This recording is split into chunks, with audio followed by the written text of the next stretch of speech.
Good evening. Welcome to Reality Check. I'm Vishnu Shobh. On the program tonight, a huge breakthrough for security forces in Jammu and Kashmir. They've eliminated the terrorist who provided the vehicle used to strike the CRPF bus in Pulwama, in which 40 CRPF Jawans were killed in the worst terror attack in Jammu and Kashmir in years. That prompted India to strike the Jaish-e-Mohammed terror training camp in Balakot, that's deep inside Pakistan. Now, the handler of the terrorist has also been killed, so two top terrorists eliminated today. On the show tonight, we have a very special guest, Lieutenant General D.S. Hooda, who oversaw the surgical strike. He joins us to look at some of the broader issues, the threat of car bombs. Remember, just yesterday, we lost 2 soldiers to another attack using a car bomb. Also, the way ahead, he'll be discussing that as also our panel in Jammu and Kashmir, one that sees a balance between all-out attacks and reaching out to civilians on the ground. But that's our first focus. We've got a packed program today. Our second focus, India's water woes. Chennai sees a 40% cut in water supply. But as we look at the situation in Chennai, we must also look at the all-India situation. There is one reality that we've constantly ignored. Now, according to the government's own reports, there may not be enough water for our big cities starting as early as next year. That's a catastrophic situation, not a fiction. Sadly, a reality that may just be headed our way. But first, our top story, 10 security personnel dead in Kashmir in the last 5 days. A huge loss for us. But there was still a major victory today, with 2 terrorists directly linked to the Pulwama terror attack being eliminated. It took 5 hours for security forces to eliminate these 2 men, 2 of the most wanted men in India. Sajjad Maqbool Bhatt was the terrorist who provided the car used in the February 14 suicide attack on the CRPF in Pulwama, in which 14 Jawans were killed. That attack prompted India to retaliate with the Indian Air Force strike on Balakot, deep in Pakistan. The other terrorist killed, Sahil Khan, was his handler. This encounter, among many in the last 5 days, has come at a great cost. 10 security personnel, including army officers, policemen and CRPF Jawans, have been killed in a series of attacks in the Kashmir Valley. Men like Major Ketan Sharma, whose mortal remains were flown into his hometown Meerut in Uttar Pradesh. Just yesterday, the 32-year-old officer took on a group of terrorists in Achabal and Anantnag. He was killed. 2 other army soldiers, another major and a Jawan, had earlier been injured. There was unbelievable grief at the home of the young major. He leaves behind a wife and a 3-year-old daughter. The latest attacks in Kashmir once again indicate the threat posed by car-borne terrorists. Yesterday, in a second encounter in Pulwama, an armored vehicle of the army was attacked by terrorists armed with IEDs in a car.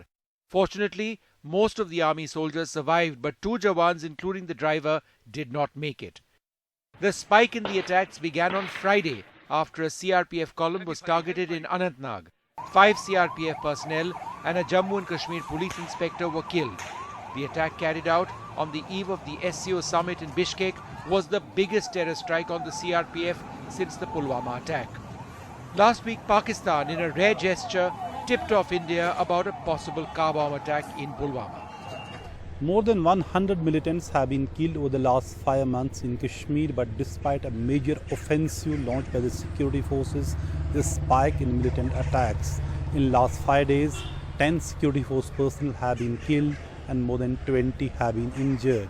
A grim reminder that success against militants in Kashmir is not just about killing militants. In Srinagar, Nazir Masoodi, 5NDTV. Well, joining us now to start off this program, a very special guest, Lieutenant General D.S. Hooda, the former Northern Army commander. He led India, one of the senior officers leading India in the surgical strike operations, and someone with a profound interest and knowledge of Jammu and Kashmir. General, thanks very much for speaking to us. Firstly, the victory today against 2 of the masterminds of the Pulwama terror attack, the one who provided the vehicle and his handler, how significant are these in the fight against the Jaish? Vishnu, very, very significant. And I say this because, ultimately the decapitation, as they call it, of the terrorist leadership of the organization behind, which carries out these attacks, the neutralization of those people is key rather than, just going after some foot soldiers. So the fact that the person who provided the vehicle, some of the handlers who were involved in this vehicle-based ID attack at Pulwama, their neutralization can have a significant impact on, future attacks of this kind. So I think kudos to the security forces and a great job well done. And General, if we just talk a little bit about the threat of car bombs. We've seen it in Pulwama. It happened yesterday, and I believe it's happened one time in between as well. How does this represent, in a sense, a new threat? It's happened in Kashmir, but that was a long time ago in the State Assembly. It wasn't used as a tactic. How does this represent, a very worrisome trend among terrorists? How do we counter this? Vishnu, you hit the nail on the head. I think it's extremely worrisome because the use of IEDs is a favorite weapon of the terrorists. So if you see casualties in Afghanistan, if you see casualties in Iraq, more than 60% were caused by IEDs. And among the IEDs, the vehicle-based IED is the most dangerous because this is one which causes mass casualties.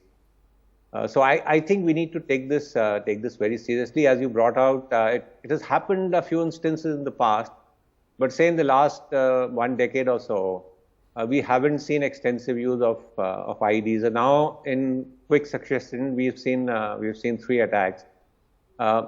It's not as if the security forces are unaware of this threat, but I think they'll need to, reorient their whole approach. You need a whole set of measures. You need a new set of equipment in terms of, counter ID, robots. Thousands of robots were used by the Americans in Afghanistan and Iraq. You need explosive sniffers. You need hardened vehicles like, the Cassiopeia mine-protected vehicles. You need training. You need reorientation. You need intelligence. So I think it's, again, I won't say it's a new threat, but I think the focus has to, shift to this area. It could be very, very significant. It could cause massive casualties to the security forces. That's very interesting what you mentioned, and it's deeply worrisome. This is perhaps the most insidious type of threat terrorists have used anywhere in the world. What you mentioned now, General, is going to take a lot of finances to get jammers installed, incorporated in very large numbers. We're not talking about a handful of units for VIPs, but to back up our convoys, to back up the basic movement of vehicles. The entire philosophy behind road opening parties will need to change because this is a threat over and above that. It's not something that can be done overnight, is it? No, it can't be, Vishnu. I think we need to start. As I said, some basic measures are already in place. So there has been a set of jammers that has been used for road opening. Even patrols are carrying, mobile sort of jammers, backpack jammers. But we now need to look at, technical issues like the frequency ranges that are being used. So these are old jammers. They need upgradation. As you mentioned, the whole procedure for ROPs, how do you check vehicles? Do we have sufficient explosive sniffers, for example, which can pick up the vapor of explosives which are put inside cars and buses? So these are some things, and again the defensive measures. I mean, it's a pity to see soldiers still traveling. The bus, the vehicle which was hit yesterday was a modified troop carrier. You weld on some sheets on the side. I think these half-hearted measures are not going to work, and we need to get very, very serious. And to be fair, Vishnu, really can't blame the government for all of this. I think some of us who have been in uniform, who are in uniform, we need to relook at our procedures, that the operationally urgent equipment comes in time. The Army headquarters are as bureaucratic as anybody else, and they need to get sensitive about the requirement of troops on ground. Yeah. General, this technology obviously is one side of it, but how critical are intelligence-based operations? Because ultimately, you don't want to confront a bomb. You want to nip it at the bud. You want to prevent that scenario from happening in the first place. So given the nature of the attacks, the local support we are seeing, how critical are intelligence-based operations going forward? Extremely critical, Vishnu, because prevention, as they say, is always the best form of remedy. And to prevent an attack, you need extremely good intelligence. And while we've been focusing on where the terrorists are, and we've had reasonable success in the killing of terrorists, we need to start looking at where the explosives are coming from, for example. I mean, this requires massive amounts of explosives. Who are the bomb makers? Where is the preparation for making these bombs taking place? Where is the expertise, and who are the people who are actually constructing this? As you mentioned, who's the supplier of vehicles, for example. So I think even some reorientation in the kind of intelligence that we need to prevent vehicle-based ID attacks has got to be carried out. General, since the time that you were Northern Army commander a few years back, and perhaps a few years before that, I recall a scenario when the technology that a lot of the terrorists would be coming in with in terms of communication, much more advanced than what we've seen in the past. The weaponry that they'd bring in, much more advanced. Sometimes they'd come in winter even over snowbound passes. They'd at least make an attempt. And of course, this comes with training. And now you've seen these tactics on the ground with car-borne IEDs. So are we now confronting terrorists who are trained in a different manner and therefore represent a more lethal threat to us? Vishnu, this is a cat and mouse game. So the terrorists generally, I mean, some people don't like to say it, but are always one step ahead, because they see what the security forces are doing and will always come out with something new, in their ability to counter it. You talked about, for example, we were intercepting radio communications. They switched to a completely different form of communication, using burst communications, using applications on mobile devices, tailor-made communications, which was done primarily by the ISI. And we found very difficult to intercept that kind of communication. So now we are faced with a new challenge, Vishnu, and it's a big challenge, because, a lone, brainwashed, motivated suicide bomber, driving a vehicle is extremely, extremely hard to prevent. So as you said, can we get to the source? Can we make sure the explosives are not there? Can we make sure that the car bombs are not being made? So that kind of reorientation will require to be carried out. General, I just want to focus on the second part of what we both thought we should discuss this evening. Now, you've written quite a bit about this recently, about how one needs to move beyond just exclusively military operations. There's no let up in eliminating terrorists, but this needs to be accompanied by a proactive move on the ground from a political standpoint. But this is something that has been said a million times in the past, and yet we end up in this situation. It's a chicken and egg situation. So in this present scenario, General, in your opinion, how do we go forward? See, Vishnu, I think we need to get realistic about what the nature of the problem is, and that's where I find a little difficulty in seeing, what is happening today. So if you look at 2018, for example, it has been the most violent year. Not only the number of terrorists killed, but the number of security forces killed, the number of civilians killed, the kind of ceasefire violations we've had on the border. And yet, we try and satisfy ourselves by, taking selective data and figures and saying, for example, in the last 5 months, there has been no infiltration. In the last 3 months, there has been, very little local recruitment. This is only shutting our eyes to the overall nature of the problem. And the problem, as I can see it, Vishnu, is in two major parts. One is the transnational element of it, which is Pakistan. And there is no let-up as far as support from Pakistan is concerned. And therefore, we need to see how we deal with it. And surely the tough approach that has been adopted by the government is good. But the other element, the internal element, cannot be ignored and cannot be equated with number of terrorists killed. There are human issues, there are social issues, there is religious extremism, there is alienation among the youth, there is a divide among the three regions, there are political economic issues, there is the real human dimension of what to do with Kashmiri Pandits. Unless we address all these issues in a holistic manner, I don't think we are going to find a solution. Unfortunately, we, sort of, as I said, grasp at straws to show that, we are somehow succeeding in Kashmir. General, one last question to you, and thank you so much for bringing up all of these points, because this is something which needs to be done simultaneously, a lot of people believe.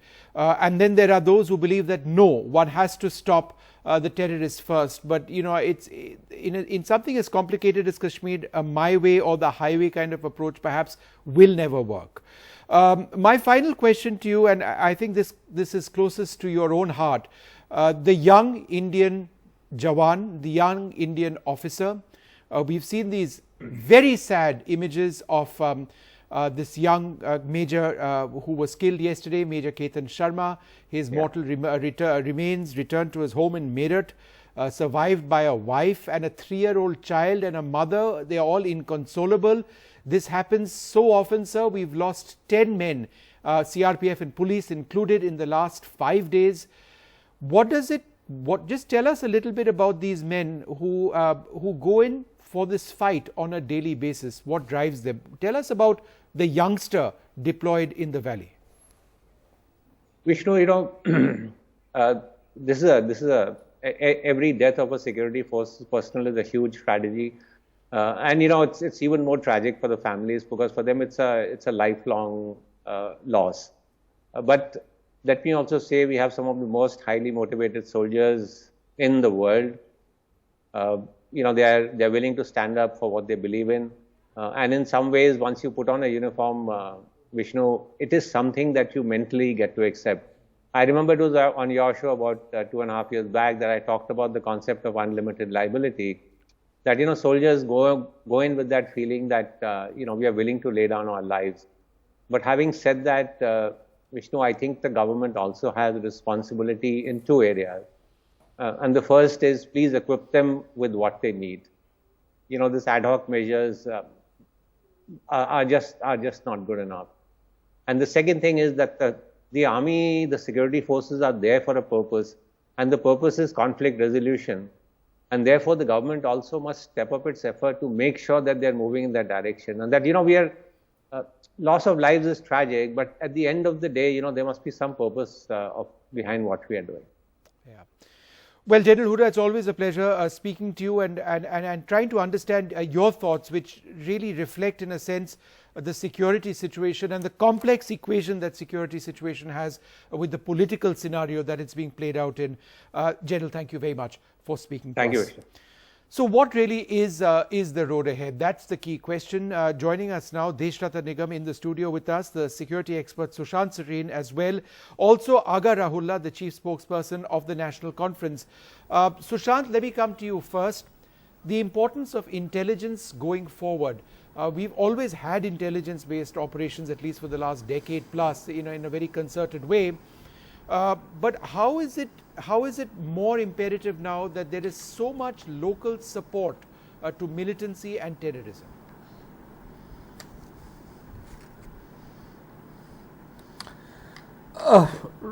Look, Vishnu, here's the thing. You need the intelligence, and the intelligence networks have been fairly robust. But clearly, and the one point where I disagree with General Hooda is that there is no lone terrorist who's alienated and who then, drives a vehicle-borne IED. There's an entire network which goes into building up of a vehicle-borne IED. And clearly, if there is such an IED which is deployed by the terrorists, then somewhere there are gaps in the intelligence network that need to be filled up. So that is point number one. Point number two, and I think equally important, I think there has been a failure to anticipate the trajectory of terrorism. Some of us have been warning that most terrorist groups learn from each other. So when General Hooda says that the IEDs are a weapon of choice for terrorists, he's absolutely correct. But how is it that the Indian security establishment never imagined that this weapon of choice will also be deployed in Jammu and Kashmir? How is it that we have still not worked out the possibility of more and more suicide bombers in Jammu and Kashmir, which I have been fearing it for some time, but I think we are now seeing the first telltale signs of that emerging. After all, when you have a kind of a nihilistic crowd which we see virtually every day on our television screens, and soldiers and security personnel are facing them on a daily basis, how do we expect that some of these characters are not going to be ready for the glory of Islam or the glory of their religion or for their own, crazy minds, decide to tie a bomb around themselves and blow themselves up? So clearly these are things which we need to anticipate, work around, figure out how, if something like this starts happening, how we are going to control it. Okay. There are enough examples from rest of the world. There are good practices we can adopt. But I think that is the way we need to go. Sure. And until and unless we figure this in and fill up the gaps also in terms of equipment, which General Huda has been talking about, things are not going to move forward. Just one last point. Yeah. I think the most important thing, it's not okay to just talk about a political solution, because nobody gives you what the parameters or the framework of a political solution is. So we pay homilies to this concept of political solution without knowing what has it is. been the political class in Jammu and Kashmir, which runs with the hare and hunts with the hound, which wants to play on both sides of the pitch, and has been actually being part of government, been holding a brief for terrorists like the PDP and some of the other parties. They've actually been working for the terrorists, Okay, so just and let actually me- been helping them Sushant, let me- you emerge made a lot from of the points. woodwork. So we let- need to take care of Sure. that as well. Aga Rahullah, would you like to respond particularly to the last part of what Sushant Sareen had to say, that the political setup among political parties... That's Go ahead. now where he concluded, it's very pathetic and below our dignity to respond to that. And we have been repeatedly, since this dispensation came into being from 2014, repeatedly being targeted and subjected to these humiliations, these pathetic, nonsensical observations by these people who do not have an idea of the ground situation and the reality of the conflict that we are going through. And it's only because of these political parties that he was just talking about. The idea of India is still alive in this state of Jammu and Kashmir. No, but not because of Aga the people Rahullah, of, if you not are going because to of the make that people like point, them. So it's if you are going to make it's that point- completely below our dignity. No, but one second. If you are completely going to below our make that dignity point, to then why don't you people like respond that. specifically And to what pathetic Sushant had to say? Observations of the we have been. You we choose have been not to responding, answer. He's raised lots of points. Why don't you No, reply? it's not. specifically it's to not what he about is saying. Not answering. We have been saying time and again, this is a political issue. This needs to be approached politically. No muscular approach like that of the Modi government. No, but since it 2014 it can cannot be solve one this approach problem. and not This the can- other. This can only. How can it be See, just this is one the and not problem. the When other? we start talking, this is the problem. When we start talking and make sense, you people do not allow us talk. You do not want to listen to Kashmir. You just want to give us lectures. You have ideas of what Kashmir should be like, and we have to listen to the monologues, and we have to be brought here and brain trained how to behave like an Indian in Kashmir. This is not going to work. If you want to make a sense of Kashmir, please start listening to us. We have been for the last many years, and especially for the last since 1996. When the democracy was restored in the state of Jammu and Kashmir, we have been prescribing many solutions to the issue of Jammu and Kashmir. National Conference has been the premier political party who took the responsibility, and took the legislative role. Okay, all right. One second, Aga Rahullah, one second. This is a solution. Please listen to our solutions and implement these solutions. Will serve. All right, fair enough. I take your point. I want to bring in Deshnath and Nigam. I'll come back to both of you in a moment. What's necessarily wrong in what Aga Rahullah is saying? What he is saying is there has to be a political solution. It has to be a Kashmiri-led initiative at one level, because ultimately, and the General alluded to that as well, we cannot just be fighting terrorists at one level militarily. No one is asking for a let-up on that. But where is the larger picture? See, the fact remains that we are presuming that there is no larger picture. If you look at the Panchayat election, the way they were concluded, it has thrown up a new leadership. The existing leadership has badly failed in Jammu and Kashmir, and you know the genesis of terrorism started when Farooq Abdullah was Please forced tell on him, please Kashmir in inform him that 1987. Panchayat election was completely rejected by the people of Jammu and so Kashmir. therefore, he will quote. Please hold on, hold on your horses. We are having a dialogue, not a monologue. May I ask him the breakup on those? Let's not have a monologue. You had your chance. You had your chance, please. Which was completely rejected by the people of Jammu and Kashmir. Okay, one sec, carry on. Yes. So therefore, it's very clear the existing leadership of Muftis and Abdullahs have very clearly failed out there. The Prime Minister, through its approaches through Panchayat elections, is helping another leadership trying to come up. And this is where, and Prime Minister had a meeting with the Panchayat heads in Delhi about, I think, 2 years back, and that is where very clear instructions were given, and they were appreciated by the Panchayat leadership. So this new leadership in due course of time will develop, and you have to develop a system of incentives and disincentives. Those who are not pro-India, you have to disincentivize them. And therefore, a kind of a scheme is to be developed. Thirdly, let me tell you, recently Government of India formed a group of various intelligence agencies involved to have a very comprehensive intelligence network so that these gaps, as we were discussing, should be filled up. That's very important. And the budgetary allocation, obviously, it has to increase. Now, this is a trend that you're talking about, the car bombings. Obviously, it's a worrying trend. Although in its very initial stage, we do not know whether it will succeed or will not succeed. Only the time will tell. But the fact remains, no. That's the tragedy over here. It's just three instances. But let me tell you, Government of India cannot wait whether it will succeed or not succeed. You have to be fully prepared for it. So and that I think you would agree with what the General said. That yes. You have to be a step ahead, and there should not. Aga Rahullah, go ahead, and then I'll come to Sushant after that. And there should not be no let up on this all-out war. Aga Rahullah, let me remind him. Yeah, let me remind him that the hypothetical situation of Kashmir, or the picture of Kashmir which he's trying to draw to the people of Jammu and Kashmir, which is all lie. Let me remind them. He's not lying, I mean, we are not that kind of a discussion. We are having a very polite, forthright discussion. He's not attempting to lie. So, I mean, we are not doing that. If you disagree with him, you need to tell us beyond the rhetoric what you disagree with. Rather than calling him a liar, tell us what you disagree with.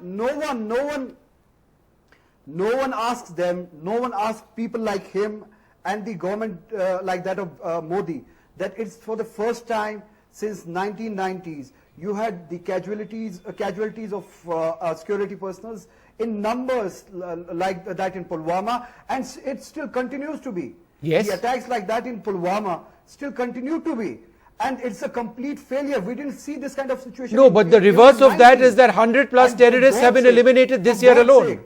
The reverse of that is that 100 plus terrorists have been eliminated this year alone. So it's a two-sided coin over here. And the number... The question is, are we fighting for the same cause? And the number of people joining the ranks of militancy outnumbers the number of people killed in the encounters. So then what happens? So what is the way of stopping that? From where do you get that information? Please tell me. Again. From where do you get that information? So the Home Ministry of India. The local recruitment is far more. You don't. So what is the way, Aga Rahullah, of stopping that? Recruitment for the... Unless until you have some kind of inside information from terrorists. He's quoting the Home Ministry. Behave like Vajpayee, behave like a statesman, reach out to the people of Jammu and Kashmir, give them a sense of achievement at least, give them some sense of political achievement, give them an honorable exit from this violence, which would pave way for a lasting peace. At least behave like Vajpayee, at least behave like a statesman. If you consider people of Jammu and Kashmir your citizens, engage with your citizens with political dialogue and political outreach, not with a muscular approach and with gun, military might. You are talking about jammers, you are talking about equipment. No, but jammers are for defensive purposes. If soldiers are attacked with cars with bombs in them, why deny them a jammer on a vehicle? I agree, Vishnu, I agree, but that is not the ultimate solution for the people of to the issue of Jammu. I don't think it's a solution for anybody. The solution is peace. We are all agreed on that. Exactly. The question is, how do we get there, right? Exactly. Okay, I'm running out of time. Aga Rahullah, I want to go back to Sushant, who's been waiting very patiently. Sushant, you raised an important point. General Hooda seemed to suggest the same. the threat of car bombs, the nature of the threat that we now face. There is talk of an ISIS ideology in Kashmir. It has been rejected at some levels. Have we really failed to anticipate how this was likely going to escalate? And if we have, where is it headed from here onwards at this rate? Vishnu, clearly we failed to anticipate the trajectory, because I remember in 2013-14 when the first telltale signs of the new militancy emerged, we were being quoted statistics to say that no, nothing is happening, while people on the ground who were reporting from the ground were talking about this upsurge which had started. Now, this gentleman who is sitting on your program, I think everything he said in your program is part of the problem. So he talks about these concepts, but he doesn't specify exactly what is the political problem. Nobody has ever told me what exactly is the political problem, and whatever solution you have to have has to not only be acceptable to the people. Now he has to keep quiet. I have listened to his dribble. Let him make his point. Please ask him to keep quiet. Otherwise, I don't want to be part of it. No, come on, Sushant. He has to keep quiet because he's speaking enough nonsense. And now I have to Sushant, make your point. Sushant, go ahead with your point. No, because you are talking shit. You are talking utter nonsense. No, come on. When you were talking your dribble. Sushant, 1 second, both of you, 1 second. Sushant, make your point. Aga Rahullah, let him make his point. Aga Rahullah, let him make his point. You made your point. I thought your program does not work like India Today in Kashmir. This 1 is your second. mental arrogance. No, but Aga Rahullah is trying to make a point. Aga Rahullah, go ahead, Sushant. Yeah. You are a mental fellow, so how can I say anything? No, come on. Let's not get personal. Come on, Vishnu. What these guys have done is they have blackmailed the people of Kashmir, and they have blackmailed the government in Delhi. They have blackmailed everybody. When they are in power, these people are the biggest looters of Kashmir. They have enriched themselves on the blood of the Kashmiris. But Sushant, I was asking you about the threat going forward. Sushant, I was asking you about the threat going forward. And the one thing which you will hear on the streets of Jammu and Kashmir is the corruption which is there out there, the feckless administration which these entitled fellows have given to the people in Jammu and Kashmir. No, but 1 second, Sushant, I was asking you about the threat going forward. Solution, let a political solution emerge from the grassroots. If you depend upon these blackmailers and you think that this is going to get Sushant, you're not answering my question. That's not going to happen because they are going to play on both sides of the Sushant, 1 second. You're not answering my question. I was asking you, Sushant, specifically about the threat of a new type of terrorism. Aga Rahullah, 1 second. Aga Rahullah, 1 second. We are trying to find a solution for peace. We are not trying to fight. Sushant, my question was specific. The nature of terrorism in Kashmir and your views on the threat going forward. Is it going to be ISIS-like? Where is it going at this rate? My question is related to that. Look, okay, very quickly I'll tell you. I don't believe in this ISIS Al-Qaeda thing. It's part of the same amalgam, the same ideological framework, and it is a radical philosophy. You can give it whatever label you want to. But the important thing is the technology of terrorism which is coming in, which is not just in the social media or the virtual sphere, which is actually in the physical sphere. Now, and my own sense is that technology of terrorism, rigging up these kind of weapons, these kind of bombs, this is coming from across the border. This whole JEM kind of a thing, which has started off now with Al-Umar Mujahideen, again a Pakistan-based group. When these kind of fellows start coming into Kashmir, they come in with this training, with this technology. The question, however, is that we still haven't got a fix on what are the kind of explosives which are being used. True. Now, if this is the kind of industrial explosives, there is one way of tackling that. If it is the kind of rigged explosives from fertilizer and from articles of daily use, then there is another way. You have to start monitoring the use of those articles. And so clearly the security agencies have their work cut out for them, and they need to start figuring out where this is coming from. All right, Sushant, I'm just going to interrupt you because I've run out of time on this debate. And that is something. Aga Rahullah, I think you can rest assured that what we are seeking ultimately is a political solution to Jammu and Kashmir, but security and the political solution have to go perhaps hand in hand.